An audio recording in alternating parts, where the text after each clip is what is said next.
The Ancestral Trail, Book 19, Nemis, Master of the Deep. First published by Marshall Cavendish, 1993. Based on a story by Frank Graves. Water filled the air, soaking the trio to the skin as their battered craft rose and fell on the huge waves. There was nothing they could do against such elemental forces. They crouched in the bow, their backs blasted by salt spray. But finally the storm blew out, leaving them on a calm sea. To Richard's astonished delight, he could see land on 3 sides. Only in one spot did the waves reach out to the horizon. The hurricane had blown them into a lagoon. Richard and Orcan began to paddle while Melek bailed out water. After a while, the shore seemed no nearer. Richard realised that the tide was going out, and they were being sucked back into the ocean at a fearsome rate. As they neared the mouth of the lagoon, they heard the thunder of cascading water. "What's that?" Richard asked. "Oh, it must be a sea fall," Melek replied. "It's a ridge of rock across a lagoon's mouth that's covered at high water, but turns into a waterfall at low tide." "Well, hold on tight then," Richard shouted, and the craft shot towards the edge. They hung on to the boat as it grated against rock. Then they were over, sliding down a wall of water. The impact shattered the small craft and drove the wind straight out of Richard. He plunged deep into an opaque maelstrom, and for one awful second he touched the seabed, before the piece of trunk he was holding onto began to lift him to the surface. Red stars were exploding in his oxygen-starved brain by the time his head finally broke water. He drank in the air greedily, coughing and spluttering as he did so. His salt-wrecked eyes barely registered Orcan and Melek as they popped up either side of him, each draped over a length of timber. "Are you okay?" Richard bellowed to the others. Orcan tried to reply, but immediately received a mouthful of brine. Melek raised a tired hand. "A boat!" he croaked. "Look!" They followed his pointing finger, and saw an old schooner slicing towards them. Its sails were in tatters. There was no sign of a crew, nothing to say that they had been spotted. The dark vessel creamed its way over the sea, a rope ladder trailing from the side. Richard grabbed it and scrambled up a few rungs to make space for Orcan and Melek. The 3 clambered on board and collapsed in exhaustion. When they had recovered, they looked around. The ship was deserted, and a large brass diving bell stood unattended on the deck. "Let's read the prophecy," Melek said, opening the book. "Sea falls fast and deep, ship speeds deeper still, down to hidden coral keep, where evil wreaks its will. Merman king locks the spell, guardian's magic is the key, chosen one must use it well to set the others free." As they pondered the message, they heard footsteps, and turned around. The ship was heaving with activity. Sailors were reefing sails, battening hatches, lashing down loose objects. It was as if they were getting ready for a storm. Orcan walked over to the helmsman. "You saved our lives," he said, patting the sailor's back in thanks, and his hand passed through nothingness, and he stumbled forwards. It's a ghost," he spluttered. "We're on a ghost ship." The ghost sailor turned to Orcan. He was lashed to the wheel, and no face looked out of the mildew-covered canvas on his foul-weather hood. Suddenly a short, piping trill rang in the air. Instantly the crew dashed below, leaving only the helmsman. "What's happening?" Richard shouted. He got no reply. Instead, the spectre turned the wheel, and the ship took a nosedive. Richard, Orcan, and Melek were hurled against the rails. They realised that the ship was heading for the deep. First the bow, and then the foredeck were submerged in a froth of seawater. "Get to the diving bell!" Richard yelled. They hurried over to the brass bell. Orcan spun the hatch wheel, and they scrambled in, slamming the hatch shut with only seconds to spare. As the ship sank under the waves, they inspected their new quarters. It was a small, globular room, whose ceiling pressed uncomfortably against their heads. I hope we don't have to stay in here long, Melek said. The air can't last forever. Richard had not considered this. Had they escaped drowning, only to die a lingering death by suffocation? All at once the atmosphere seemed hot and stuffy. "Look," Orcan said, his nose pressed to a porthole. The ship was skimming along the sea floor, through a coral maze, whose formations were fashioned into houses and streets. The three were peering at massive carved pillars when a jolt threw them against the glass. The ship had come to rest, and the bell had rolled off the deck and on to the sea floor. The crew clambered off the ship and dragged the diving bell along the sea floor until they reached the gates of a palace. The three peered through the porthole as the crew hauled the bell into a magnificent throne room thronged with strange creatures. Every surface in the room was covered in shells that gleamed in the gloom.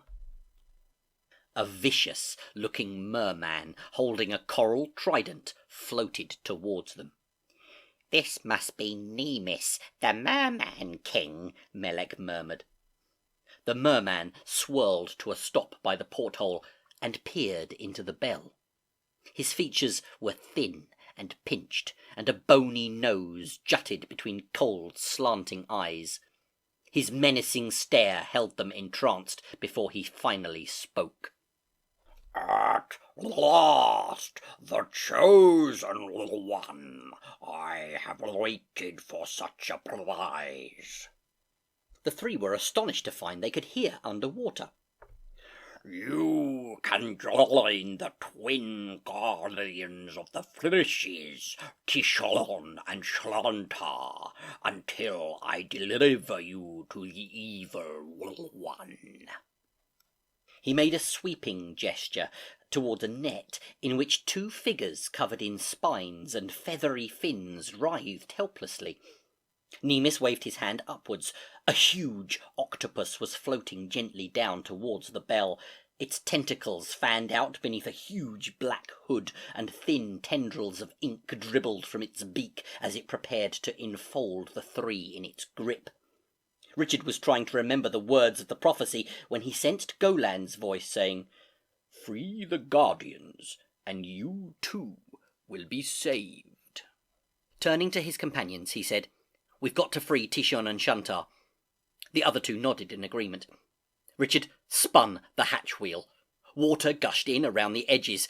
He told Melek and Orcan to take a deep breath and flung the hatch open. The trio burst out and swam as fast as they could towards the Guardians. Nemis was swimming back to his throne and did not notice their escape. Nor did the octopus, whose vision was blocked by the carpet of tentacles which were already closing around the diving bell. Richard drew his dagger and hacked furiously at the net. He was almost bursting from holding his breath when suddenly a webbed hand snaked through the hole and grabbed his weapon. Another pulled Richard into the net.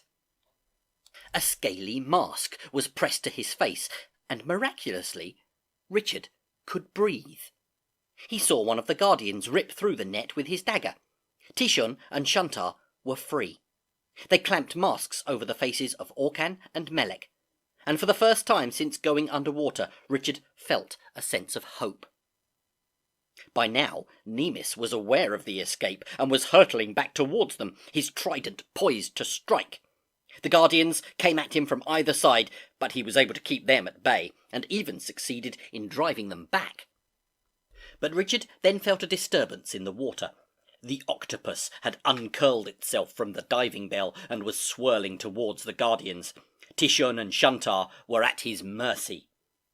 Suddenly, a sleek dolphin shot from nowhere and rammed into the octopus, throwing it into an inky cartwheel of sprawling tentacles. The newcomer danced around its enemy, dodging out of reach every time a tentacle swung out. The Guardians were quickly forgotten as the octopus lumbered after its elusive foe. Richard heaved a sigh of relief. Once again, the Guardians had a chance. Or did they? Nemis was doing well with his trident, too well. Richard decided that this was the moment of which the prophecy had spoken. He unbuckled Kika's belt and threw it into the fray. The belt travelled through the water and spat forwards of its own accord, wrapping itself around the trident. The weapon, which had seemed so threatening, snapped like a brittle twig. The effect was astonishing. Deprived of his power source, Nemis began to fall apart. The process started at the tip of his tail and worked steadily up his body, chunks of flesh drifting away until his lower half looks like an X-rayed fish. There was nothing Nemis could do.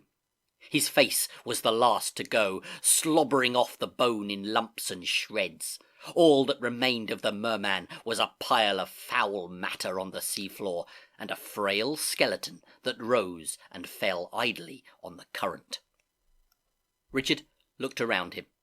The host of marine creatures that had previously lined the room were now curling and swooping in jubilation.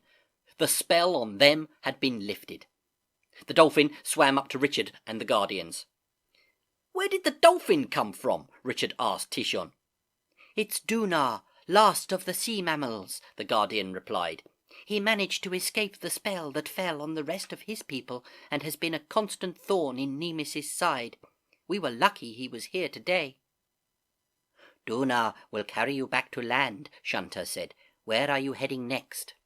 Richard consulted the Pathfinder and showed Dunar the glowing arrow. "Then you're headed for Frigoria," Dunar said. "It's the coldest place I know, and it's where my people are being held prisoner in walls of ice."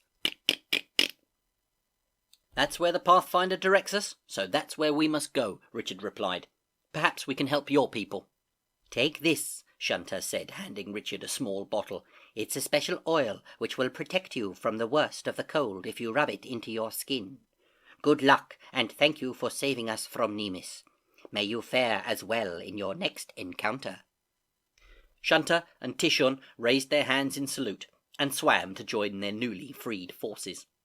The trio climbed onto Dunar's back, and soon the coral city was left far behind. They rose steadily through the sea until they finally emerged on the surface, splashing in graceful arcs across the waves. As they came into contact with the air, their masks disintegrated. The three could breathe freely again. As Dunar warned, it was cold. The sea thickened into a sludge of ice crystals that slopped in the ocean swell. Despite Shunter's oil, the companions were chilled to the marrow. A ribbon appeared on the horizon. As they got nearer, the ribbon expanded until it became a sheer cliff of ice that stretched on either side as far as the eye could see. They had arrived at Frigoria. Before the cliff stretched a no-man's land of pack ice. Near the shore it looked solid enough. On the seaward fringe, however, it was a jumble of ice blocks that ground angrily against each other, separated only by thin, half-frozen channels. It would be impossible to cross on foot, and almost certain death to cross it in the water. Dunar headed for the widest channel he could find. He was scouting around the edge of the solid pack for a landing point when the channel began to narrow. Ice was pushing in from the sea fast, and there was masses of it. And before long, they were trapped.